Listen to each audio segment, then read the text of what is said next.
One of our friends in the tabletop RPG creator community, Owen K.C. Stevens, needs our help. We're going to talk about that on the show and how you can help out. Owlbear Rodeo 2.0 has an official release date to come out of beta. There's a new Tales of the Valiant playtest focused on monsters. For the 2024 D&D update, there is a new playtest for what they're calling the Player's Handbook 5 with a whole bunch of new information. I'm going to talk about what it's like to run a Mass Effect style prelude and battle in D&D, specifically focused around Light of Xaryxis. I'm also going to talk about tuning the lazy encounter benchmark, an easy way to kind of tune the lazy encounter benchmark to make it more relevant for you and your group. And we're going to cover more questions from the April 2023 Patreon Q&A. I'm Mike Shea, your pal from Sly Flourish, here to talk about all things in role-playing games. This show, like all of the work of Sly Flourish, is brought to you by the patrons of Sly Flourish. Patrons get access to the monthly Q&A, a dedicated Discord server, a whole bunch of exclusive adventures, previews of upcoming products, the City of Arches sourcebook, Uncovered Secrets Volume 1 and 2, tons of different material that you get for becoming a patron of Sly Flourish. You can become a patron of Sly Flourish by following a link down in the show notes below. And to the patrons of Sly Flourish, thank you so much for your support. Owen K.C. Stevens is a creator in the tabletop RPG area for a long time. He has an excellent blog where he talks about all different kinds of design stuff. He's designed for D&D, he's designed for Pathfinder, he's designed for many different RPGs, and he is having a number of different severe medical issues that have been going on in his life. Very, very hard situation, and a bunch of creators have gotten together to create 2 bundles of tons and tons of material that you can pick up and help out Owen, but also pick up a lot of material at the same time. Both of these are available on DriveThruRPG. There's a bundle one, $35, but includes $700 worth of material in it. Tons and tons and tons of different product. And again, even if you don't play all of these systems, many times you can find stuff from one of these different publications that you can draw into your own game. Many different publishers have offered stuff. It's a fantastic deal, but also a really great way to help a member of our community in need. Both of them, $35, but both of them go to help Owen Stevens as he is going through these issues. So please, if you can, take a look at those bundles, take a look through what you get, pick them up, and help one of our members who definitely could use the help right now. It's a very hard situation that he's in. Owlbear Rodeo is my favorite virtual tabletop. I have been using Owlbear Rodeo now, I think since it came out, like in the middle of the pandemic. I had primarily used Owlbear Rodeo 1.0 for a long time, and then started using the Owlbear 2.0 beta early on. What's interesting is I wasn't crazy about Owlbear 2.0 when I first started. There were parts of it that I felt took longer than they should need to take. And I just, I had to kind of relearn it, and it was definitely slower. But 2 things happened over the past, probably a year maybe that it's been going on. I don't know. Since I started with the beta, maybe a year, 6 months to a year ago. One, I got more proficient in the tool. I learned how to use it. And I got faster at using the things that it's got. 2, they added a lot of features that were directly beneficial, direct improvements over Owlbear 1.0 that I wanted to use. And they made it easier. It was more streamlined. A lot of the things that I had trouble with kind of went away. And so now I have switched over to Owlbear 2.0 completely. I haven't even used Owlbear 1.0 in many months, if not like a year. And I've been using Owlbear 2.0 totally for my Scarlet Citadel campaign, and it's worked really, really well.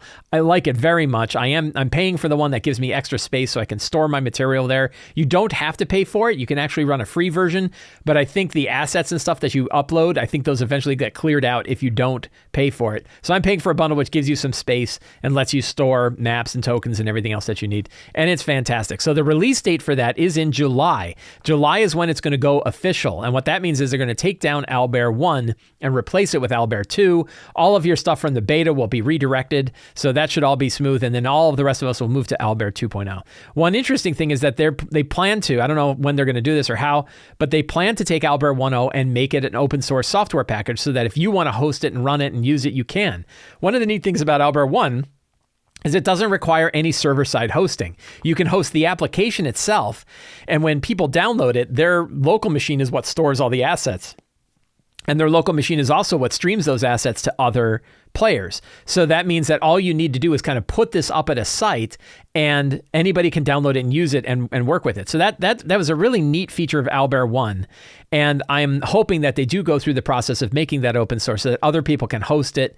Again, you don't, if you host Owlbear 1, you don't actually have to have server space. You don't have to have places for people to store the stuff, because all that stuff is actually stored on the main client's machine and then broadcast to the other players as they play.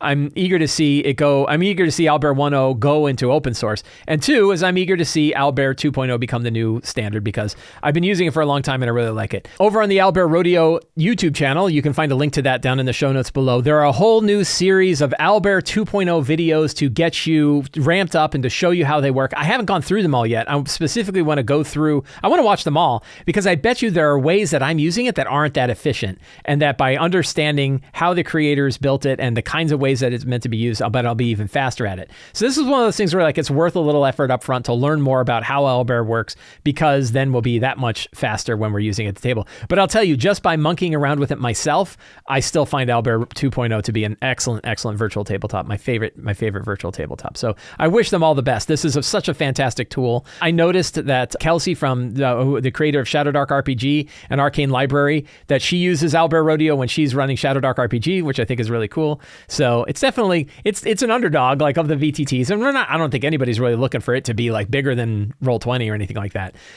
I want to see it successful enough that it's worth the creator's time to continue to put energy towards it, because I think it is such a fantastic tool. It's such a great way to play RPGs online, all different kinds of RPGs. Kobold Press has released the Tales of the Valiant Playtest 3, which is focused on monsters. You can find a link down in the show notes below to take a look at the playtest, and it is a 40-page playtest. Yeah, 41 pages focused on monsters. There is a whole bunch of text up front that talks about how the stat blocks work and what they mean. There are a few interesting changes that the stat blocks have from your traditional 5th edition stat blocks.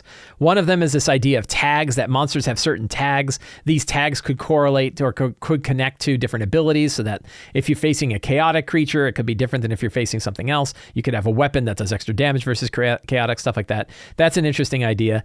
They got rid of hit dice. They only have hit points. They have a few things. We'll look at the specific stat blocks, but that's one of the interesting things. They added a stealth value, so that every monster, if it happens to be sneaking, has a static stealth value that the characters would roll against in order to detect them. Sort of like a passive stealth score that works. They have simplified the ability modifier block. We'll look at that as well. They basically took all of the skill proficiencies and saving throws and ability scores and mashed them up into one block, which I think is a really valuable thing to do. A little bit of changes in senses that I don't really understand. Little bit of talk about what it means for different monsters of different challenge ratings, and how do you use challenge ratings and what it means. PC level to monsters. They do not have the encounter building guidelines yet. I think that's coming out in a future playtest. There's this new mechanic called Doom Points. Doom Points are sort of like action points for monsters. There are ways that monsters can sort of provide an even greater challenge. And the way it works is boss monsters can have one or more Doom Points, and then during combat, a GM can spend a Doom Point to give a monster advantage on a single attack, or force a PC to roll a save with disadvantage. So it's not used like legendary resistance or legendary actions. It actually makes something a little bit more powerful. You could give them these Doom Points and they make these attacks with advantage. Neat idea. And it's another one of these sort of transportable ideas, kind of like the luck points of Kobold Press. You could just add Doom Points to particular monsters and they can just kind of like hit harder, which I kind of dig.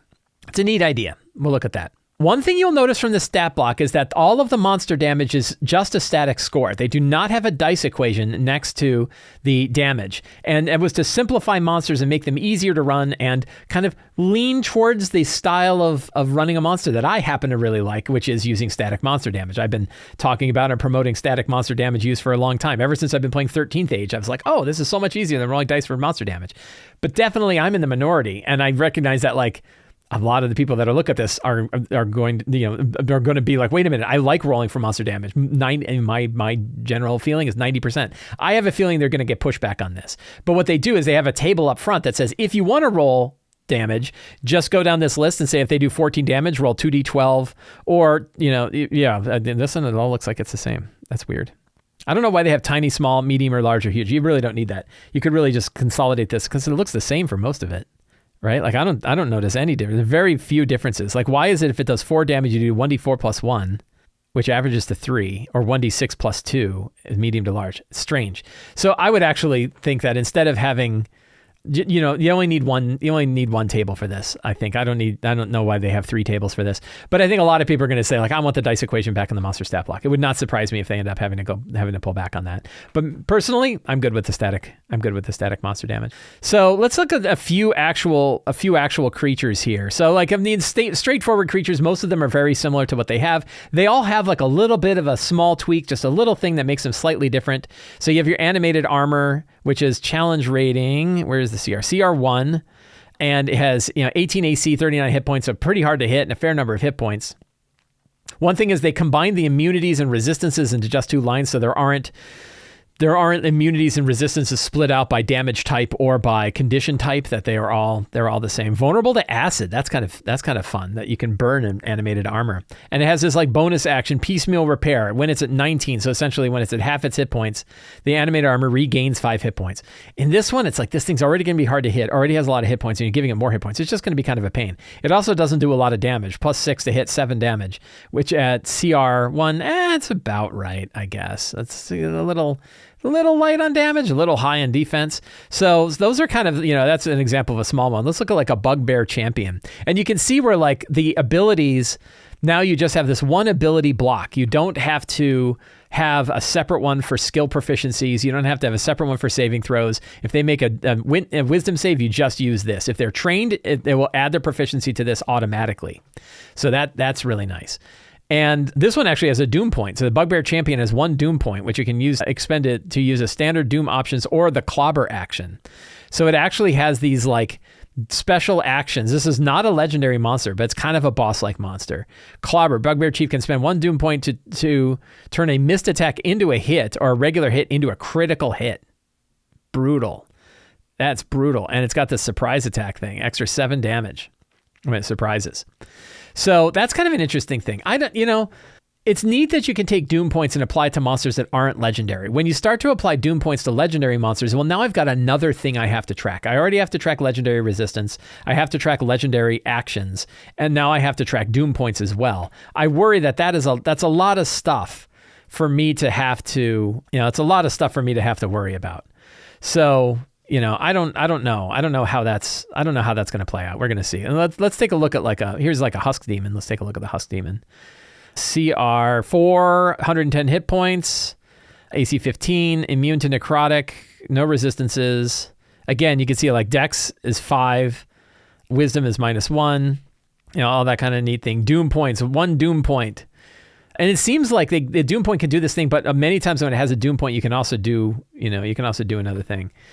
The Husk Demon makes 2 Void Drain attacks, plus 7 to hit, 6 slashing and 8 void. Woo, that's high. 28 points at CR4. That feels about right. Target's hit points maximum is reduced by the void damage taken, and the Husk Demon regains hit points. Wow. Soul Feed. Husk Demon drains the life from the creatures around it. Each time it does so, the effect is more violent. Every creature within 20 feet of the demon must succeed on a DC 14. First feed, each creature is slowed. Slowed creature repeats the saving throw at the end of its turn. Each creature regains 1 level of exhaustion. Ooh, unconscious creature that fails its save instead gains 3 levels of exhaustion. I don't know about exhaustion. I wonder how they're doing exhaustion. Is exhaustion the same? Third feed, each creature takes 18 necrotic damage and is stunned until the end of its next turn. A creature reduced to 0. That is really, that's definitely a big boss monster. Like that Husk Demon at CR4 is a big brutal one. And imagine he had a bunch of these at high levels. I don't know. This is a little kind of takes a lot of agency away from characters. So I'd be a little worried about, especially like exhaustion if they're using standard exhaustion, the 5e 2014 exhaustion, which I don't like. We're going to talk about exhaustion. Let's take a look at a big dragon. I think they have an adult red dragon. Here you go. Great big. Oh, do they have a void dragon? I don't think they have an adult void dragon. So we'll stick to the adult red dragon because it's, I think, one of the higher CR18, 270 hit points. Yep. AC 19. Yep. That looks good. Immune to fire. No other things. Doom has 3 Doom points, which you're going to spend to use standard Doom actions or the elemental roar action and legendary resistance. So you have 3 of those. I know there's some people that would prefer there's a different way to do legendary resistance. I'm fine with legendary resistance. Dragon fails to save, it can choose to succeed instead. Terrifying Presence that makes 1 bite and 2 claw attacks. Terrifying Presence, every creature in the wisdom's at 550 feet, DC 19, and become frightened. At the time you're fighting this, most likely you hopefully have some way to get through frightened. And frightened doesn't do what everybody thinks it does. It doesn't mean you run away. It means you cannot get closer to it, and there's some other detriment. You're disadvantaged while the source of your fright is within range, but it's not that bad. The fire breath is 66 fire damage. That's a good amount of fire damage. DC 21 save or half, so that seems about right. The elemental roar. Dragon emits an ear-splitting roar, curses creatures with elemental chaos. Each creature within 500 feet of the dragon is able to hear the roar, must make a DC 21 charisma save or be cursed for 1 minute. While cursed, the creature has vulnerability to fire damage. Woo. Creature that has resistances instead loses it for the duration. The creature can repeat the save at the end of the turn. I would probably put an immunity breaker in there too, just in case you have somebody who has immunity for some BS reason. The other thing is the elemental roar takes a full action, but you can't use it for a whole other turn, which means it would take 2 turns to set this up. I would probably move the elemental roar as a legendary action instead, or as a bonus action, since it requires a doom point and it has a limited number of those anyway. I might make it a bonus action to do that, so that it can do its other things and start using that effect right away. That might be too dangerous. I just feel like spending an entire action to roar with the doom. You're hitting your action economy problem there. I don't know. I'm not sure about the best way to do that, but that's an example. But again, we have this thing where I'm not sure I'm crazy about it, because I've got to track I have to track doom points, which I get 3 of, legendary resistance, which I get 3 of, and then legendary actions where I get 3 of those. So I now have 3 different mechanic-y bits plus hit points that I've got to manage with one boss. And I worry that's a lot. I know, like, I can't remember frickin' legendary, and I don't know if they have lair actions. If they have lair actions on top of it, now I got another thing I got to track. So that's a lot of. They might be getting rid of lair actions. I wonder if they're getting rid of lair actions. If they are, then that might not be so bad. But if they are not, that's pretty bad. So anyway, take a look at this. It's free to check it out. 41 pages, tons of monsters. You can take a look and see what you've got.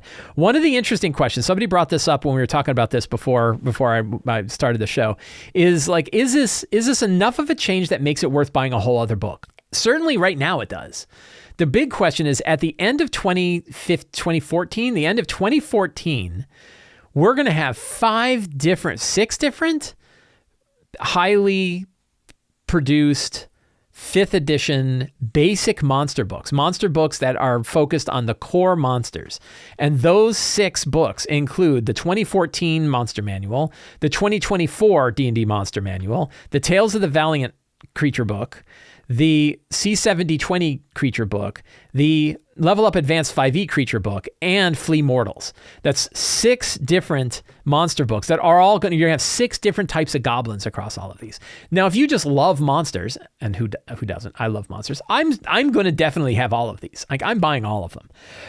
But not everybody has enough to spend 50 or $60 a book for 6 different monster books. That's a lot of different monster books that are all covering the same kind of monsters. So which ones are you going to buy? And I think the good news is we're going to get good previews of all of these. And some people might say, I want to just focus on the monsters that Flee Mortals is producing, or I'm going to stick with A5E, or I'm going to just go with the 2024 Monster Manual.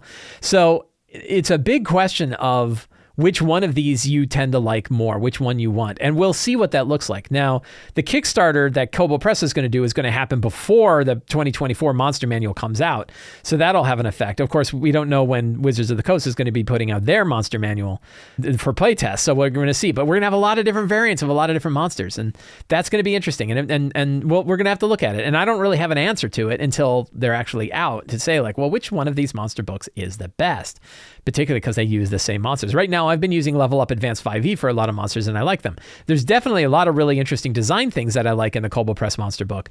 The question is, like, do I want to now use these monsters more than I want to use A5e, which I want to use more than 2014? I don't know. So it's going to be interesting. We're going to be in an interesting time. Good news is I think more options are better, right? That we have different design ideas, different ways that we can go. More options give us lots of different choices, and that's going to be good.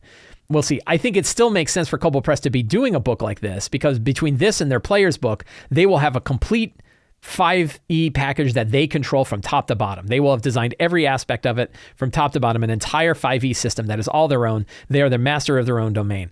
Whether or not, and every single book in that is also cross-compatible with other 5th edition books. So that's really powerful. The question is, like, if you're really only going to buy one monster book, which would you buy? I don't know. We're going to have to take a look when all these things get published. And there's still many to come. The 4 of those 6 aren't out yet, right? 4 of the 6 we still have to see come. Flea Mortals is coming out. The Tales of the Valiant is coming out. C7020 is coming out. And the 2024 Monster Manual are coming out. So we don't know. We don't know which ones of those are going to be the best or which ones we're going to use. We're going to have to find out. We'll have to see. So interesting stuff. Really cool. Check it out. You can find a link down to the playtest down in the show notes below. And give them, if you take a look at it, give them feedback and you will dig it. Also, along with feedback that we've been getting is the Wizards of the Coast Unearthed Arcana Playtest 5 for the Player's Handbook. I don't know that they've started calling them a Player's Handbook playtest before. I don't know if that's new or I'm just picking up on that. And by far, the biggest thing that this has in it are the new weapon tables with the new mastery things. The whole mastery idea, really, really interesting idea that melee characters can focus on mastering a particular weapon, and they get that weapon now in their hands, does something different than just a standard weapon. Really neat, crunchy idea that gives a lot of new capabilities to characters that don't typically have a lot of crunchiness and variability in how they do things. So I really dig that. You're going to want to check that out. They also cover 5 new classes, including 1 subclass for each of the classes. Focus pretty heavily, I think, I guess it's a mix of both spellcasters and melee types, and with some new spells, a handful of new feats, mostly the epic tier feats. The barbarian is in it, the fighter is in it, the new sorcerer is in it, the new warlock is in it somewhere. There's the warlock, and the new wizard. Now, I have not dived in. It's big. It's 50 pages. I haven't dived in and looked at every single thing. From my perspective, when I am looking at a class-focused or player-focused playtest like this, the number one thing I'm looking for, are any of these going to make my life harder as a DM?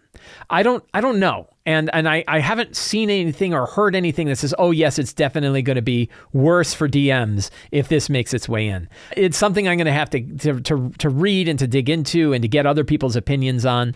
I don't even think I bothered putting in playtest feedback for the last one. It was right in the middle. I don't know. I was focused on other things at the time and never got around to it.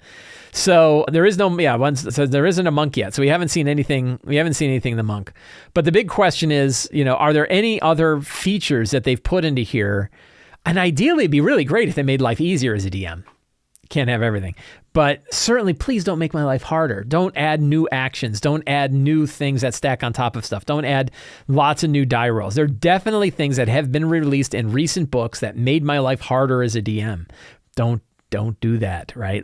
Maybe I'm being overly focused on the world of a DM, because you certainly want to make the game fun enough that players want to play. But you really want to make life easy for a DM to be able to run it. If it's hard for a DM to run, the DM's not going to want to run it, and it doesn't matter what your player options are. So the more things, the more things get bound up, the harder things get. The one thing that when I was paying attention to this, and I had heard somebody say this, is they removed the exhausted condition. And I really hope it's not because they're going back on the whole way that they were doing exhaustion, because it was one of my favorite things about this playtest. I brought it up and said, oh, I love the exhaustion mechanic so much. I want to bring it into my game right now.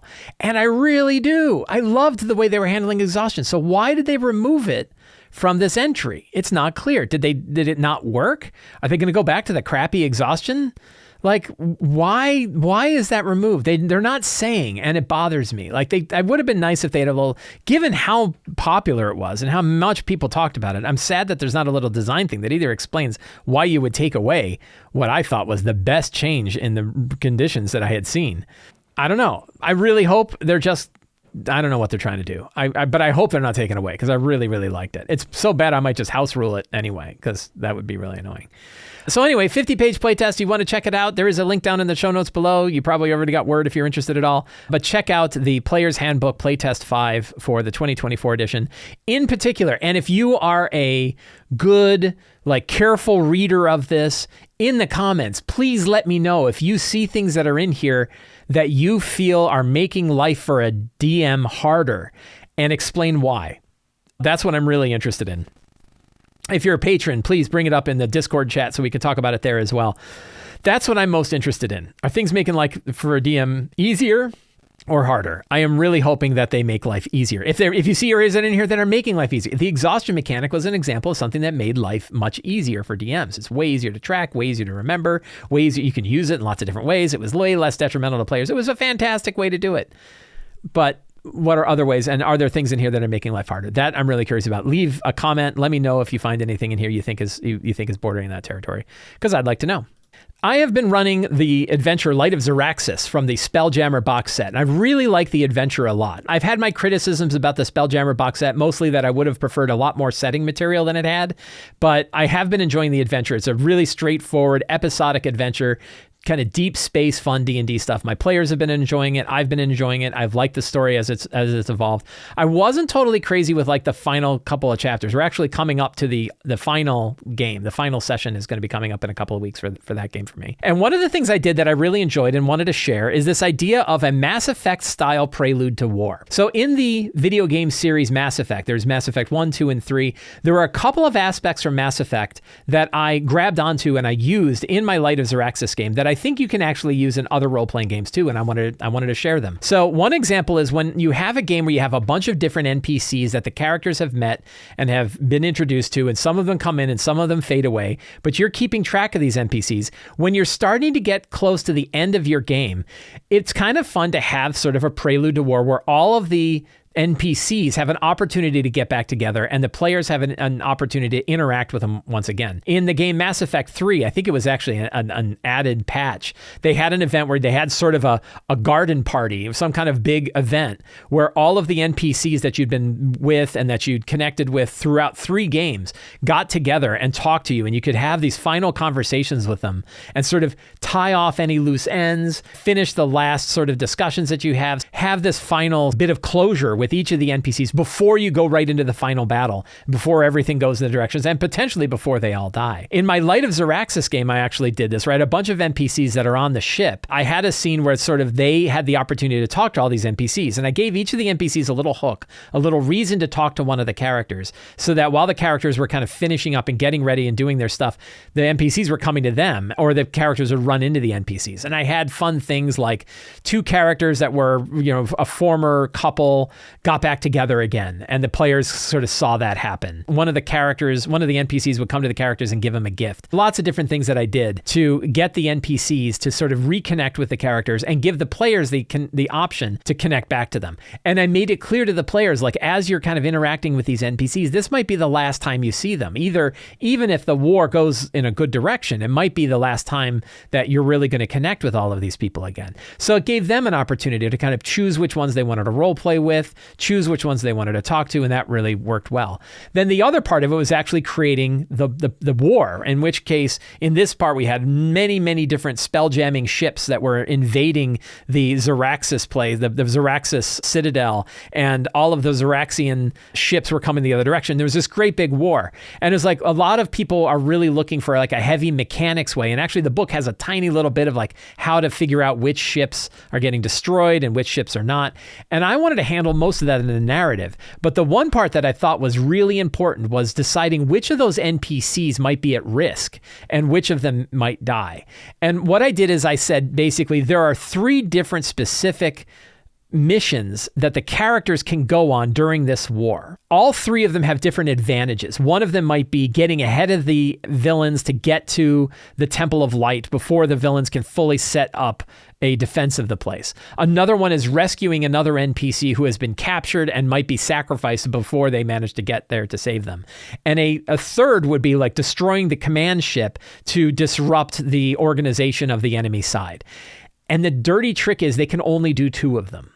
So instead of being able to do all 3 missions and solve all 3 problems, they have to choose which 2 they're going to do. Do they want to get ahead of the enemy on the defense? Do they want to rescue somebody on the other side? Or do they want to disrupt what's going on in the capital? They want to disrupt the capital ship and disrupt the enemy action. Particularly that last one had an effect on how many of their NPCs that they have been interacting with are at risk. And what I basically said is that there were 10 NPCs that the characters that were going into the war. They would roll 2d6 to determine how many of those NPCs were actually at risk from this war. So not necessarily dead, but put at risk. If they destroy the capital ship, that 2d6 goes down to 2d4. So they actually reduce the amount of risk to the NPCs that they know and love if they manage to take out the capital ship. But if they do that, then that NPC, one NPC in particular, is really at risk. And the defenses might get harder when they're going to their final base. So it gave these different options for them to decide how they were going to engage in this war, but still focusing on the characters and the jobs that they needed to do instead of doing a bunch of die rolling to determine like which ships blew up which other ships. That was going to be handled off screen, and instead it was focusing on the characters. Now, the other interesting bit about determining like which NPCs might be at risk, and again, this one I kind of stole from Mass Effect 2. When you run Mass Effect 2, the whole thing is actually like Seven Samurai. You're going around and you're picking up a bunch of NPCs to go with you on one big job. And so you pick up all these NPCs and you go on the big job. Depending on which NPCs you pick and which jobs you give them, put them at risk at the end. And you could lose a bunch of them. You might be able to save like one or two, or you could lose them all if you give them all the wrong jobs or you have bad relationships with them. So in the same way, I sort of wanted to have the option of the characters being able to choose which NPCs they wanted to offer advantages to. So by that first part, rolling either 2d4 to determine how many NPCs are at risk or 2d6 to determine how many are at risk, and then you roll to see which ones are at risk. You then give each one of them a death saving throw, a straight d20. You roll on a 10 or below, they die. On an 11 or above, they survive. But the characters can give something to the NPCs that they love to give them advantage on that check. So they don't know which ones are going to come up when you start rolling to see who's actually at risk. The players don't know which ones, but they can say like, have this suit of armor. We have this magical suit of armor. I want you to wear it. And because they're wearing that magical suit of armor, that character, that NPC will have advantage on the death save if their name comes up. Now, the other big question is when you're rolling. So let's say you roll 2d4 and let's say you roll the average of 5. So then you say, okay, we're going to roll across these 10 and we're going to roll 5 times to determine which NPCs are at risk. If you roll the same NPC multiple times, you still roll death saves multiple times for that NPC, which means that they might be at double or triple risk. If you roll the same one 3 times, they're going to have to make 3 death saves and survive all 3 in order to survive the battle. So this was a way that was kind of transparent and open. I talked about it with the players. I described how I was going to do it. I asked them if they were okay with that. When I talked to one player in particular, and I already knew this, there was one NPC we said, we do not want to put them on the table. We like this NPC too much. It would be too bad, out of character, it'd be too devastating for this character to die. And we said, that one gets a free pass. That one is not going to die. So that was a way to kind of negotiate and say, yeah, these other ones, it's really a risk. But this one NPC, it would just, it would ruin the game if this NPC died. We said, okay, we don't want to ruin the game. So we're going to keep that NPC alive. But the rest of them, we're going to roll. And we don't know. I don't know. We don't even know how it happened. Right now, the battle is still going on in the game. And at the end of the battle is when we're going to make these rolls and see who survived and who died. So that is kind of an interesting way, I thought, to handle sort of showing what the dangers and the perils of war in a way that's transparent and open, that the characters and the players have some agency to do things about it, but recognizing that it's largely happening off screen during this big battle. And that is having these different missions that the characters can take. One of the missions might reduce the number of NPCs that are at risk, i.e. if you roll 2d6 or 2d4, depending on whether or not you take out one particular group, that can lower the number of characters that are at risk. And in our case, the characters did not take that one, which means we are going to roll 2d6. And that is how many NPCs are at risk. And that could be a lot of NPCs. If we roll 10, that could be all of them, right? And then you roll, once you know the number of NPCs at risk, you roll on that list that number of times to see which NPCs have to make a death save. And if you roll the same character more than once, that NPC has to make multiple death saves. The death save is 10 or lower, they die, 11 or above, they succeed. But if the players have an option before you do all that, the players have an option to give them something. And it's usually something that matters to the characters. They can't give them just like crap in their bags. It's got to be something that the characters are making a sacrifice to do. It doesn't always have to be like giving them a magic item. It could be burning a high-level spell slot. It could be they're using something. It could be using a lot of money. Something they have to make a sacrifice of some sort to help a character that they like get advantage on the save should they need to make that save. So I thought that was a really interesting tool. I wanted to share it with you. One of the most valuable ways I have found to manage encounter difficulty is this thing that I refer to as the lazy encounter benchmark. You can find a link to an article in the show notes below if you want to see a written version of this. The way the lazy encounter benchmark works is that you have a simple equation that you can keep in your head that helps you determine if an encounter is in the red, that you're getting into dangerous territory where one or more characters might actually die from the battle. That doesn't mean you don't want to run hard battles. It just means that you want to know if you're heading in that territory specifically specifically if you're heading into that territory and you didn't realize you were going there. The way that the equation works is this. An encounter may be potentially deadly if the sum total of monster challenge ratings is greater than 1/4 of the sum total of character levels, or 1/2 of character levels if the characters are 5th level and above. As a quick example, let's say you have 5 level 3 characters. That is a total of 15. You divide 15 by 4 and you get roughly 4. It's like between 3 and 4. So if the total amount of monsters that you have, if you add up all of their challenge ratings and that challenge ratings are less than 3, you're probably not going to kill any characters. If it's greater than 3, you might be at risk. Let's say we have 5 level 6 characters. The total character levels are 30. We divide that in half because they're above 5th level. That's 15. If all of your monster CRs together are greater than 15, you're in dangerous waters. It means you could potentially kill a character. It's a really easy way to balance characters and monsters regardless of the mix of character levels or the mix of monster CRs. It's a nice general way to tell you, generally speaking, are you in the red?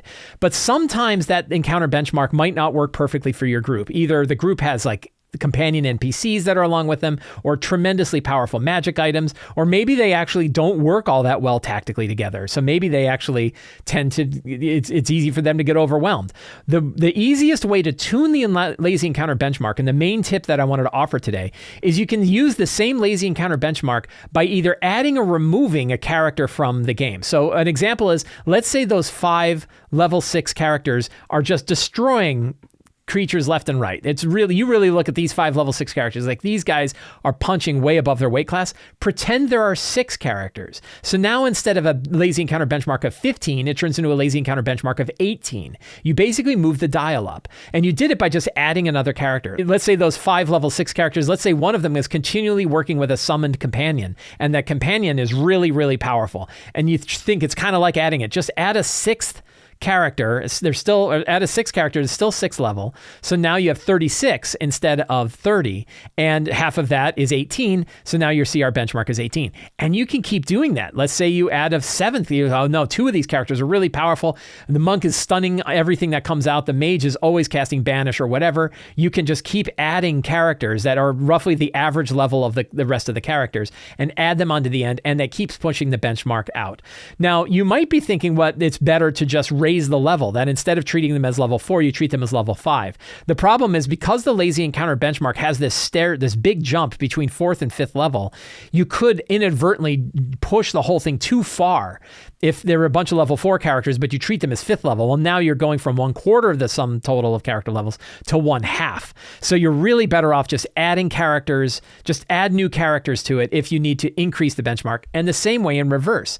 Let's say that those 5, 6 level characters are they're getting stomped a lot, that you realize like they're just not acting that efficiently. They don't seem to be as powerful. Maybe they don't have the right class mix or something like that.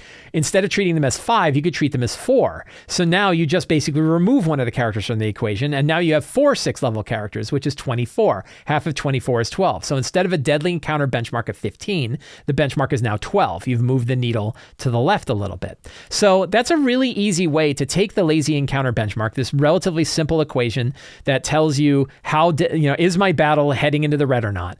And if you want to just tune the encounter, you want to tune the benchmark a little bit to better suit the characters that you actually have, you can do so by just adding more characters into the benchmark. Either pretend that there are more characters or pretend that there are less characters, and then do the same calculation, and you can come up with the same number. You can find a link that talks all about the lazy encounter benchmark in the show notes below. Let's do some Patreon questions. Every month on the Sly Flourish Patreon, we put up a new thread for monthly Q&A. Anybody that's a patron of Sly Flourish can put an RPG-related question there. I answer every single question that is there on the Patreon. Some of them I take and bring here to the show so that we can all talk about them and learn about our wonderful hobby together. Mick I says, what are your thoughts in relation to AI in the TTRPG world? Not just D&D, but right across. As an experiment, I asked ChatGPT to give me a level 1 D&D one-shot using 5e rules, and it was solid. It had stats for the enemies, goblins obviously, minions and boss, a motivation for going, everything that a GM might need. It was a 2-minute game prep. Have you tried it? What do you feel the impact will be in the very near future? Really good question. Obviously, everybody is paying lots and lots of attention. I mean, Congress is paying attention to what's going on with ChatGPT and kind kind of what it means for humanity, because it's kind of a big step that all of a sudden just sort of happened. In some ways, it is completely mind-blowing. In other ways, it is absurdly stupid. So we have lots of ways that we're looking at this thing. The way I see it as far as the generation of content for our D&D games is that it's a fancy random generator. So if you take the random generation tables that you find in the Dungeon Master's Guide, or you find in, I don't know, Sly Flourish's Lazy DM's Companion, which I think have the best random tables, but there's lots of other ones. Many other products out there that have really, really good random tables. If you look at what the random tables do, and you look at how like ChatGPT is doing what it's doing, it's just taking the answers from random tables, kinda. I'm being a little bit overly simplistic, but basically it's like having a random generator with fancy words that read well. That instead of having like 4 prompts that you have to put together, it's kind of putting text around it. But you notice something that I think is actually really important, because it said goblins, obviously. Do you know how many times it comes back with goblins when you try to do an adventure? I asked it to run a 20th level adventure set in the world of Tarrasques, and guess what I fought? Goblins and spiders. So one of the things about a tool like ChatGPT is it's not only just random, it's also random with a big bell curve. And it's always going to lean more towards the middle of that bell curve. Like for it to try to be right, it doesn't pick the extremes. It picks the middle. Now, when you have a D20 list of 20 different potential threats for your adventure and you roll, every one of those is evenly picked, right? You're rolling a D20. The D20 is the same 5% chance on any one of the rolls. So if you think about how ChatGPT is doing, every one of those is a bell curve, and it's going to tend to be one in the middle, and the one in the middle is almost always goblins, which is, I don't think it's really come up with really interesting prompts all the time. I think it comes up with pretty generic prompts most of the time. That's been my experience with it. Now, I've seen ChatGPT do a lot of other interesting things. I've seen it take text and turn it into HTML really well. I've seen it take stat blocks that are in a very rough format and turn them into a nice looking stat block. I've seen a lot of different things that it does. ChatGPT did walk me through how to make map labels in Pixelmator Pro. I am not a Pixelmator Pro specialist at all. I own it and I use it for annotating maps, but I was like, how do I put a circle with a little shadow behind text that I could put in there? And it told me how to do that. There's things that it's able to do as sort of like having a buddy sitting next to you that's working through this stuff that I think is pretty interesting. As far as RPG generation stuff, I don't know. I think the jury is still out on a lot of that. As a content creator, one of the things that I worry about a little bit, and like worry, it's like, well, you know, world's going to go the way the world's going to go. My interaction and me talking to you about it, I don't think we're changing the direction that this is headed. I don't think this is going anywhere. But when you have companies like Google and Microsoft who immediately stood up their own, and you can see there's just tremendous force and tremendous money that's in here, it's going to be really hard for anybody to kind of stop. And we could say like, I'm not going to use it because I don't agree with it. I don't think you're changing things. So that's tricky. But as somebody who depends upon people to type in queries in Google for questions they have about D&D, who then find my website, read other things that I've got, go and see my videos, go and buy my books, and then get involved in this kind of thing I'm creating, if they're taking that connection out, I'm definitely going to have fewer people who are interested in the work that I do. So an issue is going to be if they're typing in things like, how does stealth work in D&D? Instead of finding my article that I wrote about how stealth works, and then you go to that article and see, oh, here are these other articles that he's written, and now, oh, look, here's these other things, and here's these books he's done, and here's these videos he's done, and he runs a Twitch show on Sundays, right? That instead of it connecting you, it's just going to answer you. And it doesn't tell you that it came from me. So even if it learned, I know that my stuff has been indexed by ChatGPT. There's Washington Post had a big article where it showed like which websites are providing which tokens to ChatGPT for it to generate its large language model. And mine was like millionth on the list of a list of 15 million. I was above the fold. I was above the middle, which means that, you know, if you do a lot of searching for D&D stuff, probably you're going to find some of my tokens, some of my words mixed up and mashed up with others that are answering those questions. The problem is it doesn't say, by the way, if you want more about this, go check out Sly Flourish's blog. He's got lots of stuff like this. Google kind of does that. Google says you type in a question and it shows websites that answer. One of those is mine. You go to my website, you read it, then you get brought in and you see these other stuff. It tells you about the newsletter. You subscribe to the newsletter and you get involved in my other work. I am worried as a producer, what happens when it just answers the question that came from me? The answer, answers came from me and many other people have talked about it. and we're not cited, and nobody has ever given any reference. Like, oh, by the way, this guy's got other videos you might want to see. He wrote a whole book about this stuff that you might want to find out. That reference isn't really coming up. So that's something that I'm worried about. And honestly, we're going to have to see where it goes. Predictions are almost always BS, so it's not really worth predicting. But that's definitely something that I am, concerned about. I don't think I can do anything about it, and it's not stopping me from trying out using ChatGPT for lots of other things too. So Mick, that was a long answer to your question. I hope you enjoyed it. Christopher W. says, I know you're running Light of Xaryxis. Yes, I was just talking about it earlier. How are you handling combat between spelljamming ships? With rules as written, I find it clunky and untenable. In my first combat, I figured out that the opponent's ship could just slowly whittle down the PC's ship hit points by going in and out of range. If I had played it that way, the combat would have been slow and inevitable. Help, I need advice for spelljamming combat. Many people have complained about the fact that Spelljammer did not include good ship combat rules. It was really, really basic stuff. I am one of the few people who argued that the stuff I wanted from Spelljammer wasn't that what I wanted was more setting material, because when I want to handle ship-to-ship stuff, I want to handle it in the narrative. I go with the same way that you would handle a war. Instead of trying to come up with a big tactical war game where the players are now suddenly involved of battalions and groups and platoons and they're doing stuff, keep the players focused on their characters and what they're doing is a larger part of the war, and then make the parts that they're doing affect the war. And a good way to think about this is to look at like the Lord of the Rings movies and see that even during the Battle of Helm's Deep, you're focused on Legolas and Gimli and Aragorn and the things that they're doing during the war. You're focused on the stuff that they've got, the missions that they've got, the things that they're doing. When they go out that secret door so that they can go take out the orcs who are trying to bash down the door. You want to focus on the characters, keep the focus on those characters, and let the jobs that they do affect the larger war. So when I was running Light of Xaryxis, as I discussed previously on this show, that when I was running Light of Xaryxis, I had 3 different missions that the characters could do that all had an effect on the war. Do they rescue? This is going to have a spoiler for Spelljammer, so be careful. Skip forward if you don't want to hear the spoiler. Do they rescue Princess Zadali, who has been captured on a ship and is on her way to the temple? Do they try to jump to the temple early so they can get there before the defenses are set up? Or do they take out the capital ship to make sure that the rest of the ships can't operate as effectively because the capital ship is taken out? And I had the players decide which one of those jobs. They could only pick 2. And I let the players decide which of those jobs that they wanted to do. And the job affected the larger war. But the war was described in just narrative. Same way with ship battles. Get those ships close enough that the characters can start to do the things that characters do to get involved in those ship battles instead of worrying about what their distance is. I had a 3-way ship battle where I had Githyanki attackers, mind flayers, and the characters. And the characters managed to get the jump on the mind flayer so that the Githyanki could go in. And I described things like how the Githyanki Red Dragon, the characters had blown a hole with their ship. They fired a hole, burst a hole inside the mind flayer Nautiloid ship, and the Githyanki, now having an advantage, jumped on that hole, and a Red Dragon grabbed it and breathed into the hole, and flames like burst out the sides and crisped all the mind flayers in the inside of this Nautiloid. Really, really cool cinematic thing that you just don't handle with basic mechanics.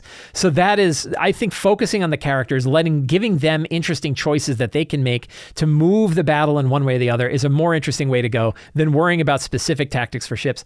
I think I'm in the minority on this. I think most people want ship-to-ship combat rules. My understanding is that Ghost of Saltmarsh, and I think there's an old Unearthed Arcana for Ghost of Saltmarsh that has some ship combat rules that people have been using to run ship battles. So you can take a look at that as well.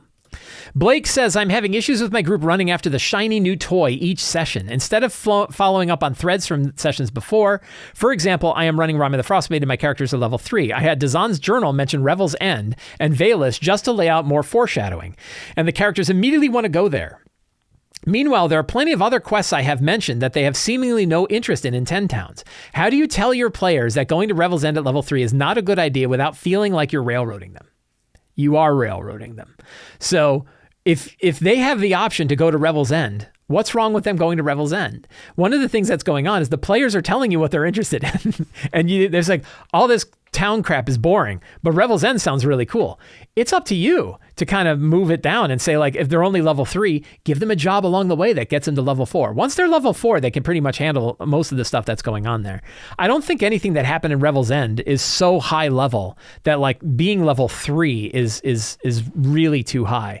But the larger issue here is that you've put a bunch of quests out in front of them, regardless of the fact they came from the book. And we've talked all about my issues with Rime of the Frostmaiden. But basically, you you put all of this stuff in front of them, and you want to let them pick what they want to choose. So you give them a few quests. If you really didn't want them to go to Revel's End, you probably shouldn't have put it out in front of them. And if you really want them to do these other things, you probably want to make those interesting enough that they actually want to do them.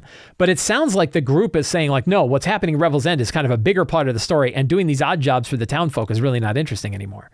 And that may be true. So it might be just time to kick them up a level and let them start doing the other stuff that's going on too.